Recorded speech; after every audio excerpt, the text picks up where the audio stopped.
There's this story I love in the Bible. It's about David and Goliath. Now, when David heard about Goliath, he didn't rush straight into the battlefield. He was first brought into a room with the king after indicating his interest. And in that room with the king, David spoke. He talked about what he had already done when no one was watching. He said, I killed a lion, I killed a bear. And these are silent victories, right? Private battles, moments that came without an applause. And that conversation with the king is what earned him permission to face the giant. Now think about that. David didn't start with Goliath. No, he started with his testimony. Here's the reason many people miss this. David didn't brag, but he also didn't stay silent. He understood something powerful, that rooms may be created by opportunities, but they are sustained by trust. And sometimes this trust grows when people know what you already handled, like what you've done in the past. And let me say this gently as your friend that I am, right? Don't be silent where you are meant to speak.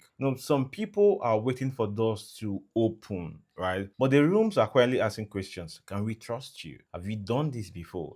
Do you have the evidence? And yes, sometimes that evidence comes through recommendation from people that knows what you can do. People who have seen your consistency, your integrity. Yeah, your work speaks for you when you're not there, when you're not in that room. But you also need to understand that sometimes you will be the one who has to speak, right? And when you're speaking, you're not speaking from the side of pride. You're not speaking from insecurity. You're speaking from clarity. David didn't exaggerate. He didn't perform. Like, he didn't fabricate stories. He simply said, this is what I've done in the field you didn't see. Sometimes you minimize yourself because you thought maybe humility is silence. No, but humility is not hiding. Humility is truth without ego. You can say, I've handled this before. I've experienced this. I've led teams. I have solved problems. I am faithful with small responsibility. And that's not arrogance. That is alignment. As you think about your goals in this new year,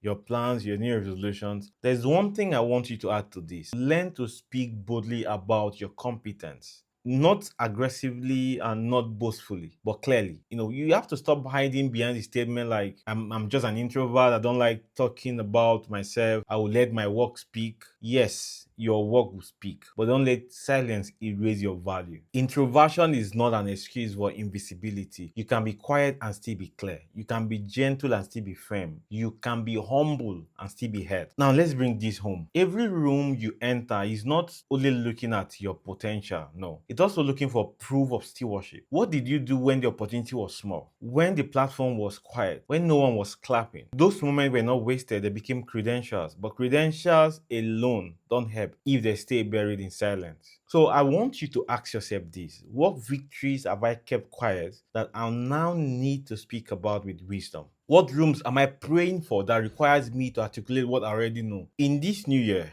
and in this new dispensation, it's not just about you knowing, it's about you mastering what you know. David did not defeat Goliath because he had faith only. He defeated Goliath because he had history. Now, history with responsibility, history with consistency, history with preparation. And when the moment required it, he spoke. Don't be silent where clarity is required. Let your work speak. Let people recommend you. But when the moment comes, speak with wisdom. Speak with truth. Speak with experience. Because the rooms you are asking for needs to know you're ready. And sometimes your voice is the key that opens the door.